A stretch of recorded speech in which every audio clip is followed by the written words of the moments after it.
Al.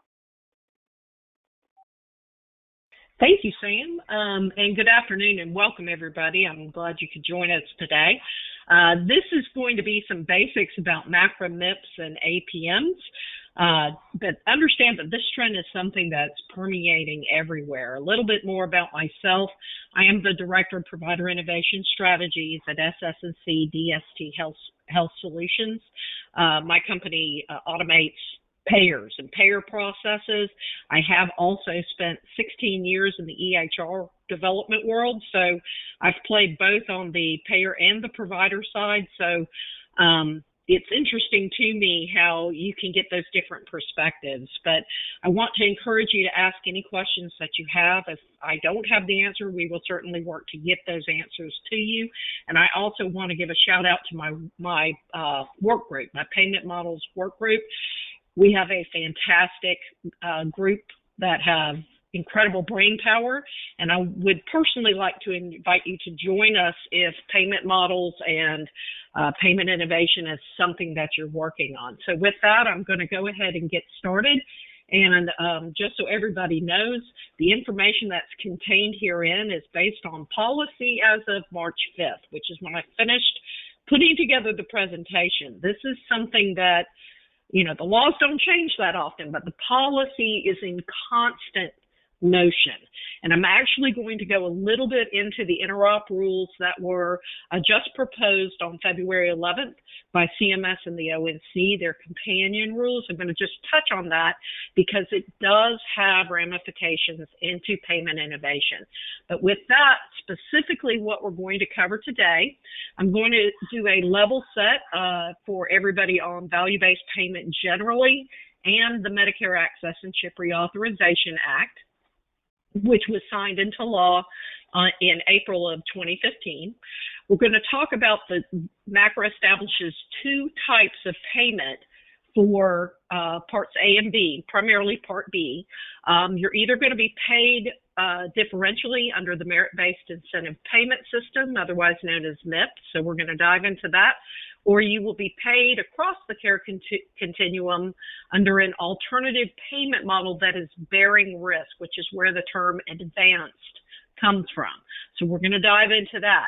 And then I'm going to wrap up with some essential strategies that I believe all stakeholders should be paying attention to, have on their radar screen. If you don't already, have them on your radar screen. And we'll follow up with any questions. So just kind of getting started with value-based payment and just kind of getting us rocking and rolling on a level set.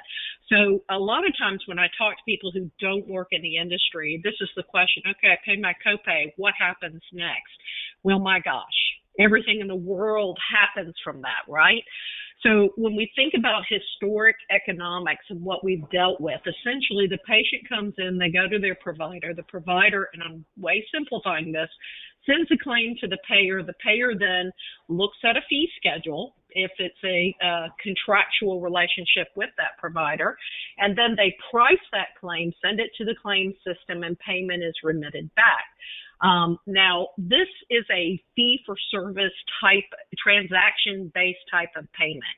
Every time the provider does something, if there is a benefit available and based on the contractual relationship, we make a payment. It doesn't really matter whether that is a service that was needed or whether it was something that wasn't needed. I do a chest x-ray on everybody that walks through the door because I have a digital x-ray machine that I want to become a revenue center for me. Or, it is a transaction productivity-based relationship between the payer and the provider. Now, we've been doing this, and third-party reimbursement has been in the picture.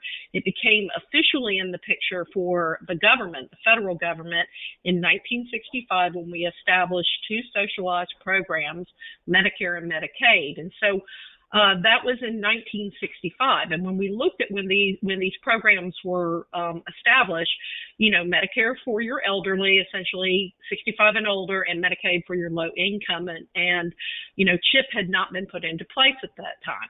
Well, when we look at the population, and this was hospital coverage only, that was receiving some type of government-sponsored coverage for those services. It's a small percent of our American population. It's an entitlement. I'm entitled to it as a matter of law, regardless of whether there's money to pay for it. That's the rub.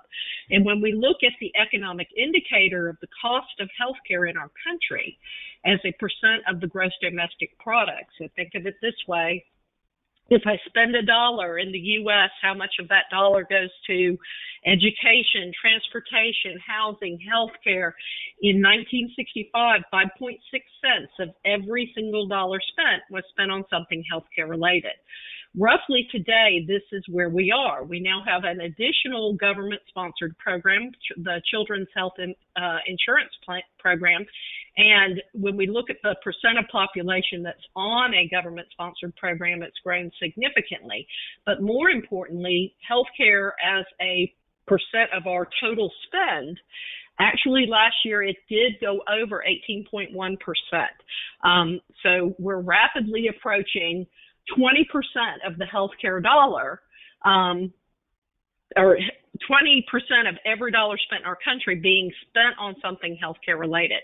And when we look at the quality for that, our life expectancy, our infant mortality rates, and we compare ourselves to other industrialized nations who were spending about 10.5%, we don't measure up, and we're not getting value for the dollar. So the trajectory of a number of Americans that are on these types of programs, we're going to, very soon, every other person is going to be on some type of government-sponsored health care. And so this is a trajectory that governments simply cannot sustain, whether it's the federal government or the state government. This is not something we can manage. And so the answer, and it's actually bipartisan, and this happened in 2015, and both sides of the aisle, both houses, it was actually bicameral as well, agreeing that we need to become purchasers of value for the healthcare dollar. So this was the bipartisan answer to the federal problem, which is the one that they control. And this is the Medicare Access and CHIP Reauthorization Act. That law is only 95 pages long. It's in the scheme of laws, it's pretty small. But what it does to the economics of healthcare is pretty Herculean. It gives a reason for things to happen. And all purchaser of healthcare, we all want value for the dollar, right? So our future economics and where we're going is into these more advanced payment innovation models, categories 2, 3, 4. So a category 2 contractual relationship is where I'm still paying you every time you do something. It is still transaction based, but I'm tying it to analytics. I'm looking at the performance, I'm looking at the outcomes, and I'm adjusting that payment upwards or downwards based on quality, based on value, based on outcomes. That would be like a incentive-based pay for performance. Categories 3 and 4 is where we really start to step into alternative payment models. So this is things like episode-based payments, a bundle for a hip replacement, or shared savings that has a targeted total cost of care metric tied to it, where we share in the upside and downside. But in order for under MACRA, it has to be risk-bearing. It can also be capitation models, but we're always analyzing the outcomes, the quality, and that sort of thing. So that's what makes it advanced. So under this type of model, the patient is part of a community of providers. And ideally, they're able to share information within that community. They see that provider, and that community is also associated with they're attributed an entire population of patients. So they don't just have to be concerned with the patient who's in front of me right now at this moment. I have to be concerned with the entire population. Now, they'll still file claims with the payers like they always do, because when you file a claim, you're actually submitting data to the people that pay you. You always have been if you're a provider. Providers don't think of it that way, but that's where your coding and the information that you put on that claim form, it's actually a reporting vehicle for payers to understand the burden of disease associated with the population that they cover, so that they can better position to manage those dollars in an optimum fashion. Now that payer, you also under these categories 2 through 4, they're looking at analytic data. So data also flows to the payer. So under MACRA, you would submit your PQRS data if you're a provider, the Physician Quality Reporting System data, its meaningful use, electronic quality measures that you're submitting. So it's not just the data on my claim. I'm now adding clinical information to that submission. Those payers will then do their own analytics because that's going to drive how they pay you. They may even blend it with other types of data, lab data, social determinants of health, total cost information. They will also, based on the model, need to bundle those claims together. So if it's total cost of care, there may be services or providers that are included, excluded. Maybe it's an episode, and we have certain patients that are included, excluded. All that business logic determines how we gather those claims up. So you don't just need to do that for an episode payment. I have to look at doing this for shared savings. I have to look at doing this for population-based payment or capitation. Doing that, I then price out based on the analytics and the claims associated with that contract, how we've contracted. I then price out how I pay and then tell my claim system how to pay the providers. Also, if I'm a smart payer, I'm sharing data back to the providers. I'm giving them feedback. I'm also giving them reconciliation information, net variance information. It's all about the data. So the future economics of healthcare really require payers and providers to get heavily into these types of technology.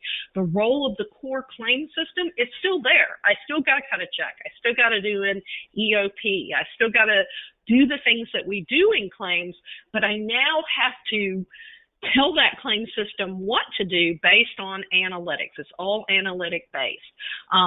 As well on the providers, I still got to send in my traditional claim information, like I still have to report that information. But now they're asking for additional information, and this is where we get into the new rules that were just launched. So it's about populations of patients being attributed, managing individuals for and understanding who needs management, so targeting those gaps. And CMS is now aligning payers with MACRA. So that started this year. So any other type of payer, whether it's a commercial blue, a Medicaid plan, a Medicare Advantage plan, you're going to see more and more where these payers start to align with what's going on with traditional Medicare. So if you're a pediatrician, you can't hide from this. And we're seeing this. Well, this is basically how it works with MACRA. So MACRA essentially takes this value-based payment framework, categories 1 through 4, and applies it to Medicare. A category 1 payment is fee-for-service. It's what we're used to, but this is becoming an obsolete way of payment this year. So after this year, there are no more increases in that fee schedule.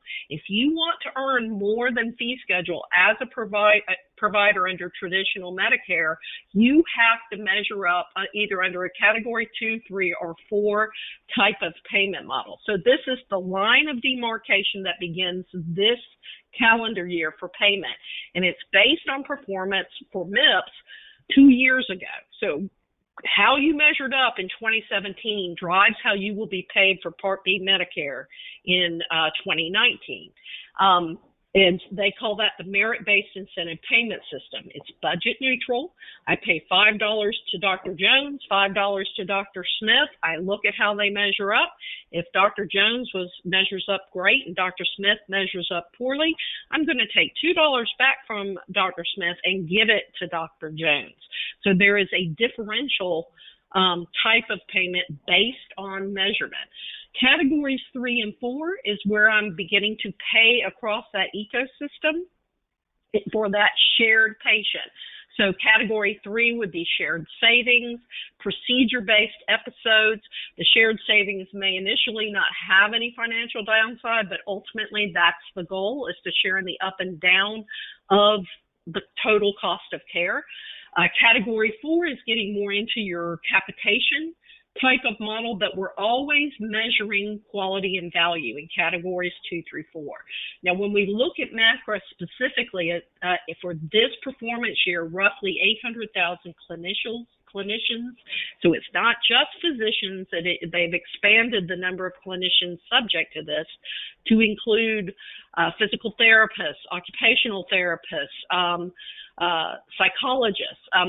So they're expanding the types of providers, and they expect the swing from low performing providers to high performing providers to be roughly about just under $400 million. The law also appropriates $500 million where they can reward what I call the exceptional performers. Under category 3 and 4, they're estimating in 2019 that they'll have closing in on 250,000 clinicians who will become qualified participants of risk-bearing alternative payment models. So if you're paid under a category 3 or 4, you are not subject to MIPS. So it's one or the other. Under this, they're expecting to, because there's a bonus, 5% lump sum bonus that these qualified participants can earn that runs through 2024, and they're expecting to pay out anywhere from $600 to $800 million just for being part of a risk-bearing APM. Doesn't even matter how you perform. It's an incentive. That ends in 2014, and as we know with the federal government, they give you a carrot and then they beat you with a carrot. So time is limited. This is when we really want to figure this stuff out. So this is where the puck is going. And when we look across the industry, the Healthcare Payment Learning in Action Network is a public-private collaboration that was created by Secretary Burwell back in 2015, just before MACRA was enacted. And it is where a lot of our policy recommendations are, they're looking very closely at how to move the industry in this direction. So it's got a lot of payers, got a lot of providers. They've been surveying payers for 3 years now, and they publish these results in the fall of every year. It's kind of a snapshot, and the last one was as of the end of 2017. That came out in October of 2018. And when we look at the trends, just a couple of things it's easy to see. Category 1, and this is commercial payers, Medicaid payers, Medicare Advantage payers, is in a downward trend year over year. Category 2, which is that incentive-based type of payment, we're starting to see a little bit of a bell curve. So we saw an uptick, and now it actually has started to fall. In categories 3 and 4, which are your alternative community-based payment models, we're seeing an upward trend. And if we break this down by type of payer, so Medicare Advantage, we had 70% of the market responded to this survey. It represented 20 million lives. That's how you read this chart.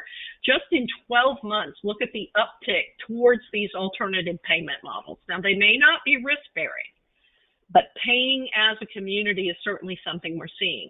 Obviously, that is under MACRA where traditional Medicare fee-for-service is going. Commercial, representing 63% of the market. You can see, look at the difference in trend, and even Medicaid, which was represented 50% of that market. Look at the trend here. So this is something that is real, something that providers cannot hide from. I think the only way you can get away from this is if you're retiring in the next, let's say, 12 to 24 months. Otherwise, this is something that will have an economic impact on you. So let's dive into the two payment paths under MACRA. The first one is the merit-based incentive payment system. So when we look at these rules come out annually, they typically come out around June, July as a proposed rule, and then they get finalized about 2 months before they actually take effect. Now, the last rule that came out for the third year, which is the performance year for 2019, it was just under 1,500 pages long. My job at the SS&C DST is to read this stuff. So I've read this, and just one of the things I always do before I read it is I do a keyword search, because it really tells me what this law is about. And these are some keywords that I searched on, but the ones that really stood out to me were these right here. What do you think this policy is about? It's about measuring you through data that you're reporting. And you can see it's all about the data. So this is it. And you can be the best provider in the world, but if your data doesn't say you are, you're going to be in trouble. So this is a real call to action for everybody. Couple of highlights in this particular rule for MIPS. So this is a Category 2 type of payment, differential payment. You're still going to get paid every time you do something, but the way you make more than fee schedule is by measuring up. Now, there are some low volume thresholds that allow for exemptions that they can have. Opioids being a big policy concern. There are 2 opioid measures that can be included on the interop side. They did expand, as I indicated, to include other types of clinicians like psychologists, social workers, PTs, and OTs. That's in addition to the PAs, nurse practitioners, physicians, and dentists that were included in the original statute. They are requiring providers now to use 2015 edition certified electronic health record technology. This is very important because that edition of certification has interop capabilities. And the rule that just came out from the Office of National Coordinator goes into what is going to be required of these technologies to support and promote interoperability on a go-forward basis. So this is a real big theme in federal policy, and it actually, again, is bipartisan, which is hard to believe anything is bipartisan. Timeline. So if you are a provider, you need to do, and you're going to do a web type of reporting through a group, you would need to have done your registration by June 30th. So if you did group registration in 2017, you would be automatically included in the web interface for 2018. This is one of the ways that you can report your measure as a group. All of your data under this has to be submitted, and you're submitting data through your claims, but there's other things you have to report on by the end of February. So just a couple of highlights there. So if you're a provider and you're on the phone, a couple of things I would recommend just to get your proverbial ducks in a row. The first thing you want to do is decide whether you're submitting as an individual or as part of a group. If you're submitting as an individual, you will be submitting by your MPI or tax identification number. As a group, it would obviously be under the TIN. The second thing you're going to want to figure out is how are you going to submit your data. Now, this varies based on the type of data that you are reporting on. It's different for quality measures than it is for cost or resource use measures, which is claims, than it is for improvement activities or interop. So you have to kind of figure that out. And then the third thing you've got to figure out is whether your system can, number one, produce the data, and number two, get the data from your system to the federal government. So this is specific to MIPS, but again, these things permeate everyone who's starting to measure your quality. And then the fourth thing you want to do is pick your measures and make sure you're capturing that data consistently for every single patient. They're coming in for upper respiratory, and did they get their flu shot? You want to consistently capture that information in your system in a object-oriented, structured fashion. So those are the things that I would recommend you do. For sake of time, I'm not going to go too far into the actual measures, but CMS has a wonderful website. That it's very intuitive. You go to QPP, Quality Payment Program, CMS.gov. Up in the upper right-hand corner, they'll have MIPS, they'll have advanced APMs. you can click and go through the measures and actually select the ones you want by method of reporting, by specialty, by high priority. They'll let you sort through them. You can actually access the specifications on those. They also have a resource library that I would encourage you to use. So please access these resources. They're fantastic. Now, on the way that you get paid, or the way that it determines your ultimate economic end for Medicare, is they create what's called a composite performance score, or a CPS. The way that you've got, think of these as swim lanes. I've got to report on quality measures, resource use, improvement activities, and this is the big one now, promoting interop. And again, I'm going to touch on those rules momentarily. Now, when they launched this program in 2017, because the law required them to begin paying this way in 2019, 60% of that score came from quality measures. They gave you feedback on costs. This was through the QRUR, the Quality Resource Use Report, which is available by MPI, so you can see how you're measuring up. And then improvement activities, which was a new way to measure if you were a medical home or a patient-centered specialty recognized NCQA practice or provider, you get full credit for this automatically. Otherwise, there's 112 differently weighted activities that you can actually come down and choose and select. 25% from promoting interoperability. Now, you'll see these two swim lanes are static on how they weight in the CPS. There is a shift on the quality and cost, and you can see for this performance year, 45% from quality, 15% from cost. This will ultimately end up 30% and 30%.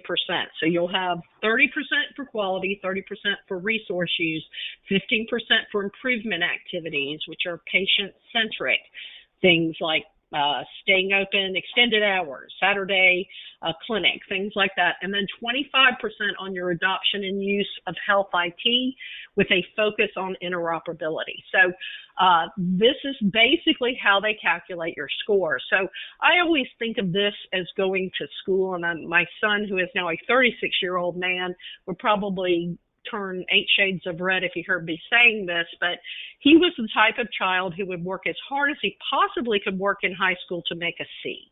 Well, if you're aiming for the minimum, what are you at risk for making? Something less than a C, right? So think of it this way. You can earn up to 100 points on the composite score. So when they first started this program, recognizing this was a big cultural shift for everybody, they set that bar very low. So the way that you would read this chart, and the handout is on your GoToWebinar, is if you want to earn more than fee schedule, you have to measure up. You have to submit data on each one of those swim lanes and measure up. In 2017, you only had to make a 3.1 on your test. I mean, how low is that bar to actually make more than fee schedule? If you see that rises to 15 points for the 2018 performance year, and for this performance year, it's now 30 points. So we're seeing an upward tick in the bar you have to jump over on your performance as a provider. If your strategy is, I just don't want to change in my payment, now understand they're freezing the fee schedule, then here you just had it, you could get 3 points by reporting one quality measure. Very easy to do. But then it escalates for a neutral, no change in payment, 15 points and 30 points. And then if you do not play along, and this could be your strategy, I'm just not going to worry about it, then you start to see up to a negative 4% adjustment that rises to 5%, 7%, and next year it will go to negative 9%. So the rule of thumb here is it is possible for you to make more than fee schedule.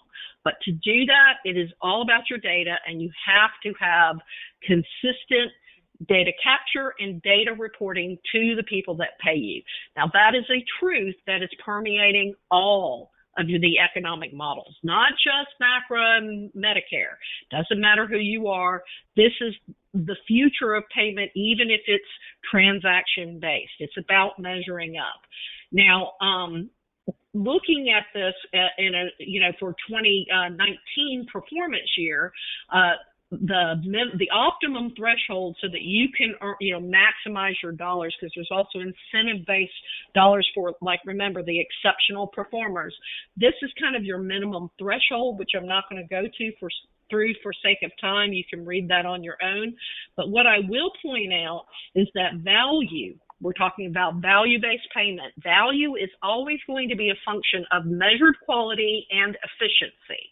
Now, the most common metric for efficiency is cost, which we can glean from claims data. And remember, when you're reporting claims, you're reporting data to the people who pay you. You always have been. Now we're adding quality data. So when we look at these three swim lanes under MIPS, obviously cost is an efficiency measure, and you do that through your claims. Quality measures, not hard to figure out, those are quality measurements. Improvement activities are quality, but this promoting interoperability, it basically straddles both, because it can create efficiency in care delivery by not duplicating procedures and having information which available about the patient that I'm treating, so that I can deliver higher quality care to that patient. So it actually touches on both. So that's a big area of focus and has been very elusive, and they've been trying to crack that nut since they created the Office of National Coordinator under President Bush in 2004. So let's dive into the advanced alternative payment models. Now, remember, the term advanced means risk-bearing. So in order to, for a provider to get paid under this means and not be subject to MIPS, there's a three-part qualifier. First, my alternative payment model, whether it's an ACO or a bundled payment for acute and post-acute care, doesn't matter what the model is, but the APM has to meet certain standards. The first one is it has to bear nominal risk, which is defined in 2018 performance year for revenue-based as 8%. For an APM under that revenue type of model. And they're going to keep it that way through 2020. At least that's what the policy said. So there's no change for the nominal risk standard generally. And this is the basic, there's other nuances to that, but this is basically where it sits even in this performance year. The second thing that APM has to do is meet the other statutory requirements under MACRA, and those include that they have to have at least one measure, quality measure, that is very similar to what they're measuring on MIPS. On the final list, and meet CMS endorsed criteria.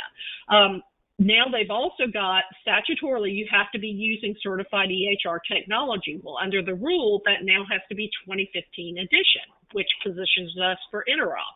And if it's a Medicaid program through the expanded medical home, just as a note, the nominal risk standard is only 3%. So those are statutorily defined qualifications for alternative payment models. Now, if your APM qualifies under this, then the provider has to be an eligible clinician and become a qualified participant with the APM, and they do that through volume.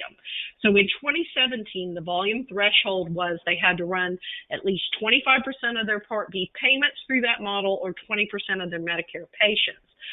2018, there was no change, but here's the real kicker. They are now inviting other payers, all other payers, Medicare Advantage, Medicaid, commercial, to jump on board with what they're doing and align with them. And then those patients from those other payers, if that payer qualifies with CMS, they can be counted in this volume threshold calculation. So they're helping people move more rapidly into risk-bearing alternative payment models. They're helping the industry get to categories 3 and 4 payment. This is the end game. This is where they want to be.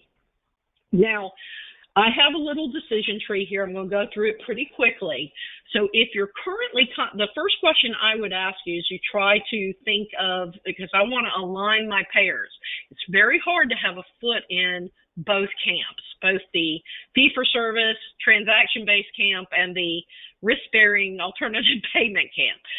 Very hard to do. So doesn't matter if I'm a payer or provider, the first question I would ask you is, are you currently contracting with an alternative payment model? If the answer is no, under MACRA, I would ask you, do they exist in the markets that you play in? So if you're a payer, I would ask that question. If you're a provider, this is the end game. So you really want to know what's going on in your market.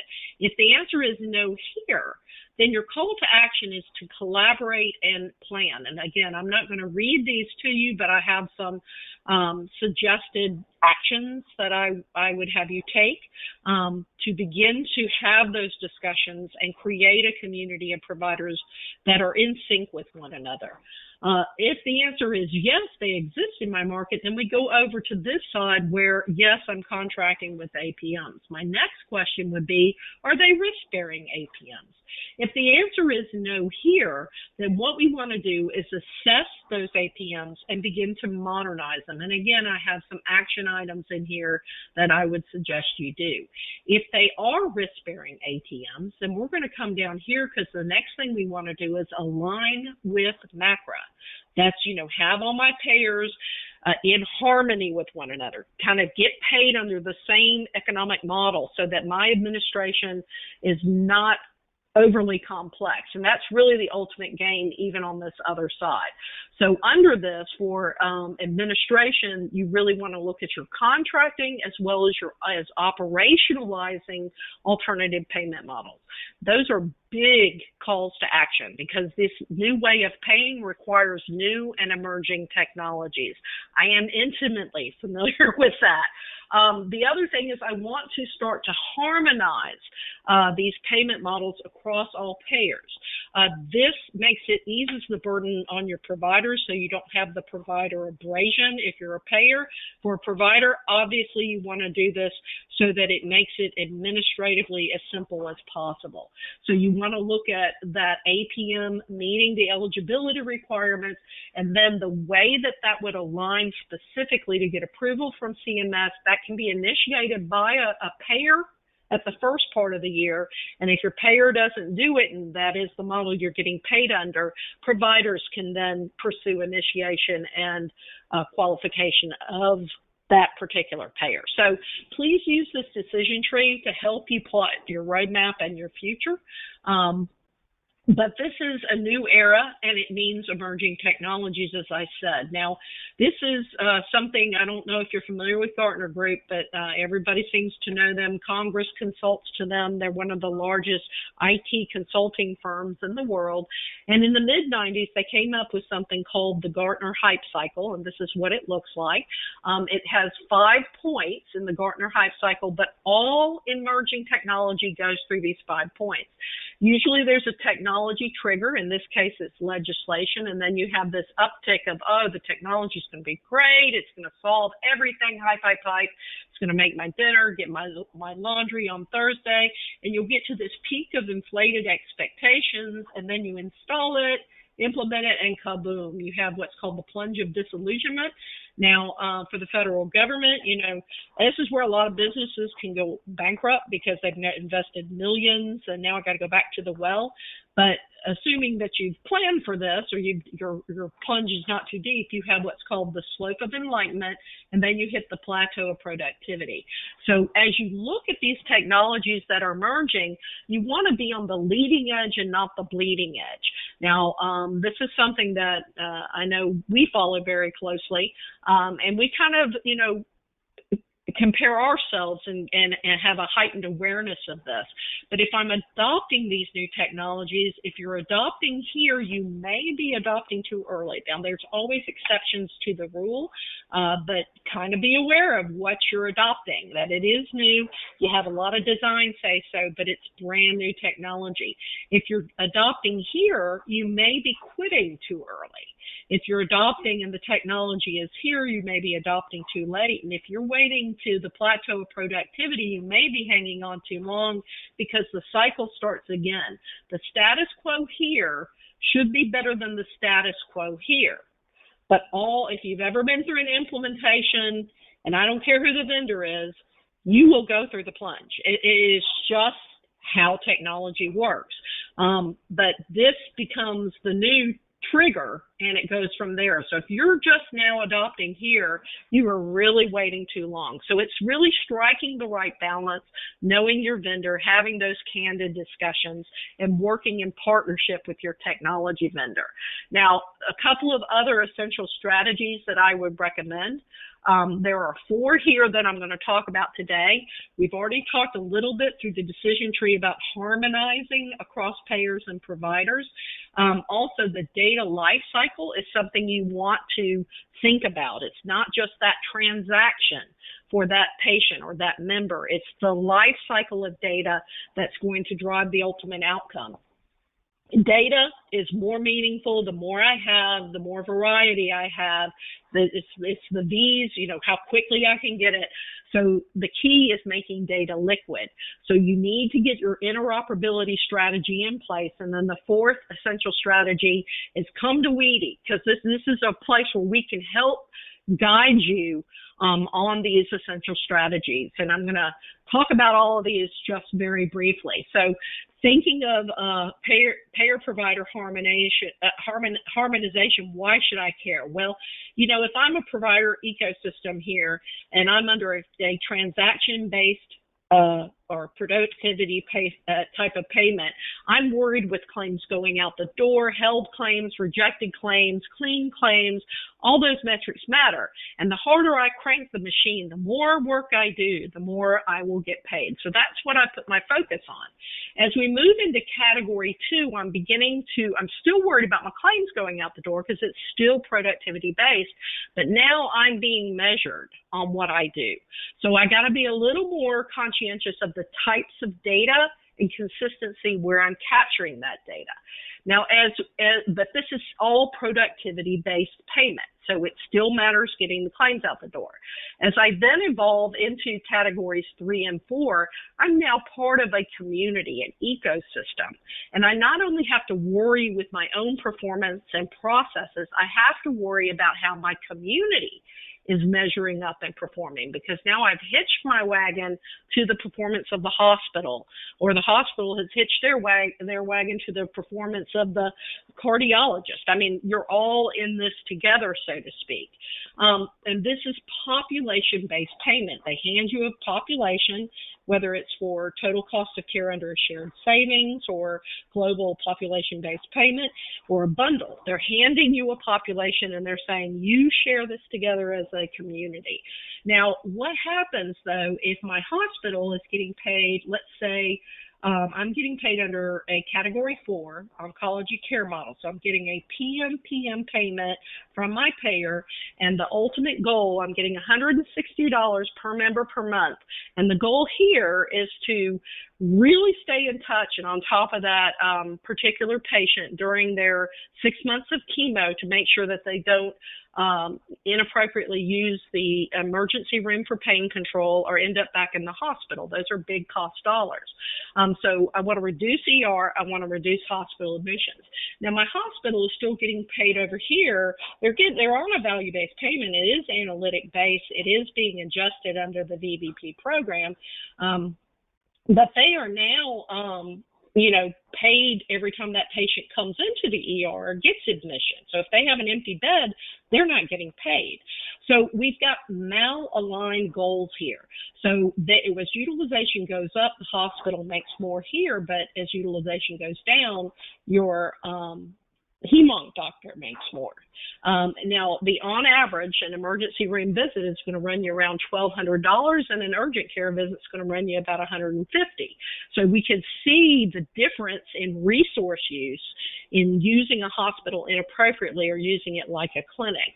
But the messaging that you start to run into, and I see this all the time in my market, where the hospitals advertise their wait time for their emergency room, drives me nuts. But that's why they're doing it. They're under a productivity type of payment model. So it's episodic views into care, short term. Come on over here if you've got pain. We'll take care of you. No wait time. Whereas the message on the other type of model, which is a better message, is let's develop a care plan. Let's stay on top of your pain so you never even get into that situation to begin with. It's more a long-term vision. But what you're actually doing is pitting within that community your providers against each other because the types of models that they have are not harmonized. As likewise, if I'm a payer, I've got to pay transaction-based processes as well as analytic-based processes, which can, again, add complexity in how I'm trying to reimburse my network. So I've created conflict between my providers. I've got more than one way I've got to operationalize stuff. So the end result here is it's just hard to have a foot in both camps. It just is. So the quicker we can move to the population-based payment responsibly and in a controlled fashion, the better off we're going to be. Now, the other thing is making sure that you have your data priorities. It's all about the data. So with population-based payment, you want to contractually define the types of services, the business logic that defines what is under that. What are you responsible for? What are you accountable for? What is your providers? What are they responsible and accountable for? That needs to be contractually defined. There are 5 priorities from an operations perspective that you want to consider under a population-based payment arrangement. First of all, patient attribution, the most common one being the primary care method of patient attribution. You want to do financial benchmarking, very, very critical, and that needs to be transparent on both sides. Data sharing between payers, providers, and to the extent you can, patients, is going to help everybody get on the same page. You have to manage entire populations. You cannot practice episodic care. You have to be proactive. This means risk stratification. This means appropriate interventions. And then measurement of performance that needs to be aligned and harmonized as much as possible across your payers, and also have that provider buy-in so you don't have abrasion. But basically, when I look at this, it's data, data, data. So it's all technology. And so there's 3 ways that providers can enter this technology into a system. They can do dictation, transcription, or typing, and there are pros and cons to each one of these. I personally like a narrative component to a note because as a patient, I'm a human being, and every note shouldn't look cookie cutter. Structured would be I'm using this as user-defined types of data, so it is structured, but it may be unique to your enterprise. And then you have structure, codified, object-oriented data. This is the data that we have on claims. When I put an E11.8 on a claim, it means the same thing to every system. It is machine readable. It is my opinion that on the provider side, you should have a mix of these types of data based on what you're trying to use the data for. So once you know the data that you need in your technology as a provider, or the data that you need to leverage operations as a payer, then you want to redesign for digital data. This is where the market is heading, and you want to apply the 5 rights to workflows and processes. You want the right information entered by the right person or coming through the right interoperability use case. You want it in the right data format, in the right technology channel. Is that coming from your lab information system? Is that coming from pharmacy data? Is it coming from claims data? Or at the right time in the member or the patient workflow. So you redesign and map, and then you train everybody to do it that way consistently. You standardize those processes as much as possible, and that is how you optimize performance. That is how you create a consistent outcome. This is basically standard engineering 101. So that's what you want to do. Now, For eligible clinicians, promoting interoperability is a big deal, and it's worth up to 110 points. So kind of diving into that swim lane, because interop, making data liquid, is a big deal. The first one is e-prescribing, and pretty much everybody's doing that, but you can get bonus points here if you query a drug monitoring program or verify opioid treatment agreement that those things are in place. So if you do that, you can get an extra 10 points here. The second thing that they're asking you to do for 2019 is health information exchange. Now, the use case that they've provided is basically the referral loop. So this is very much supported through direct messaging, which is actually supported under the 2014 edition EHR, but basically it supports your ability to send or push information out, as well as receive and digest information, take it into your database on the return. So this is something that is, you can do this through direct messaging, but, so be aware of that, but really the ultimate end, and we're going to talk about this, is open APIs. The third one is provider to patient exchange. This patient empowerment is very much a big theme in policy. So providing patients with timely access to their own electronic health information is a big deal. And then you have the public reporting of health data. So this is things like immunization registries, syndromic surveillance reporting, and you're supposed to choose two. Now, you can choose to just do one and just get a few points, or you can choose to do all of them. But I'm telling you, this is the future. Having liquid data, this is where you want to get to. And particularly, we can see this particular action item is worth 40 points. And that's where we come into the proposed rules that came out on February 11th. They're companion rules. CMS regulates basically what you have to do. And surprisingly, this is not a big read for CMS policy. The big thing here, though, the big takeaway is heads up payers. The proposal is to have you support certain use cases of data exchange by 2020, January 1st, less than a year away. And we probably won't have a final rule on this, I would guess, till the end of June, early July. This is a big deal. They're trying to standardize data and technical approaches. This is the essence of digital healthcare. The ONC is more of what they're asking technology vendors to create to support what they're asking the industry to do. So this is what we want the industry to do. This is what we, want to make sure the industry can support technically.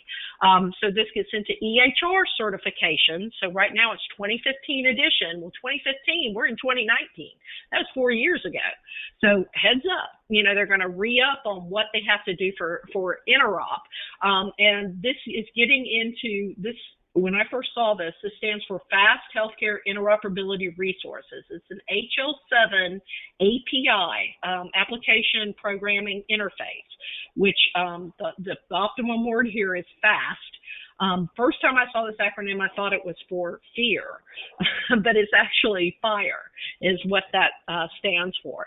But this will enable third-party application, digital information to be available for use by patients, by providers, by health plans. It's really the start of really making data liquid. So as we think about this came from the WEDI webinar. And while I'm going through this, write this down. This is the URL, and you will have to kind of give an imprint, your name and everything else, because they track that at WEDI. But this was a fantastic webinar that took place last Tuesday, which is why you want to engage with WEDI. But here, this is kind of your journey for interop. So how are we going to get there? And this was from CMS. Now, My Healthy Data came about through an executive order under Trump, and this is why I say it's bipartisan. The blue button was actually started in 2010. The blue button was an Obama thing. My Healthy Data leverages Blue Button 2.0 to make information available, and the standards they use are open API. So if we kind of look at that journey here, us being here, what I've got is the use cases are basically breaking down in between. Payer is going to be yellow, provider is red, and then if it applies to both, I've got it boxed in green. So if we look at the first use case, and this really isn't a use case, it's a first call to action. If you're a provider, you need to be on 2015 edition electronic health record. That the reason is that has API capabilities. 2014 edition can do direct messaging. We take a step forward on interop under 2015 edition. Starting in January of 2020 here, the big one, this is a big deal, payers have to be able to push their provider directories through an open API to members and providers. This is to help with care coordination, to help with efficiencies and understanding who I can, in network, reduce leakage and stuff like that. But here's the problem. Accuracy of this information, providers don't do a good job of providing this information. So they've actually expanded the NPES to create an additional field for electronic contact information for providers. And providers, if you are not reporting that, you're actually going to be on the naughty list. And I think the target for that is towards the end of the year. But this is going to kind of solve a very big pain point for payers, but it is very rapidly approaching. The other thing that has to happen in 2020 at the beginning of the year is that blue button functionality, the available of a patient to actually click a button and get their claims information through an API and be able to then give that information to another health plan if they're changing carriers, or to give it to their provider so they have information. So we're starting to make that claims data a little more liquid and under the control of the patient. If you are doing something with the CMS Innovation Center, it has to be interoperable. That applies to both providers and payers. Payers will also have to participate in trusted networks. I understand there are 8 trusted networks that exist around the country, so you've got to get your game plan on there. This is a provider use case, public reporting of information blocking. So if someone's not playing well, is not sharing information, you are going to be able to report them through an open API. And then this is a big one for hospitals. This will be a condition of participation in early January 2021. Hospitals, if they want to participate with Medicare, they will have to have the ability to send admission, discharge, and transfer information to other providers. So if a patient shows up at the ER, gets discharged, or moved to another facility, they have to be electronically able to send that notification, which is a fantastic use case, but it's a big deal. And then finally, for payers, this is for your dual eligibles. This is coming into state Medicaid agencies. Right now, they report eligibility information monthly. They will actually up that to daily. So these are the use cases. Go to the webinar and take a look at it. The other thing I would encourage you to look at is the DaVinci Project. This is where ONC and CMS is actually collaborating with HL7. This is a brand new program. It started in January. They have a number, some of your big payers, EHR vendors, and 6 different providers. It includes participants. The ONC has a Payer-Provider Fire Task Force, and that was formed just before the beginning of last year. And these are the participants. And some of these are also participants in the DaVinci Project. They are actually mapping out use cases. One of the ones I would definitely keep an eye on, these are their top 3 priority use cases for payers and providers, but prior authorization is a big deal there. That is certainly something that WEDI is taking a very hard look at. I know they had a summer forum on that last year in Chicago that was phenomenal. So I would encourage you again to get engaged. The goal here is to ease the burden on providers. This is a particular pain point for providers.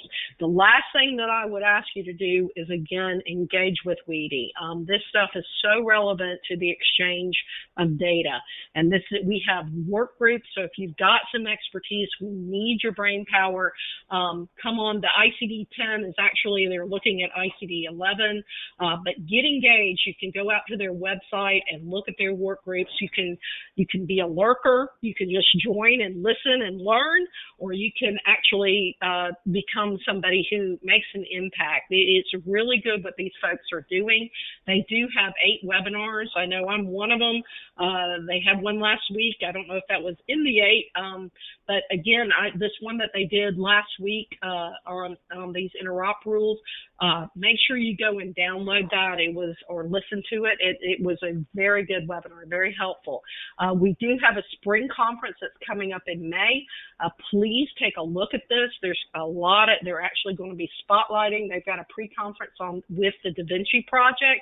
So this is where you can learn a lot more about interop. It's very relevant, very important. And then we're going to have a summer forum as well. So please sign up. Please become engaged with WEDI. We need your brain and participation. And I know I'm at the top of the hour, so Sam, that's all I have. Thank you so much, Adele. Really appreciate it.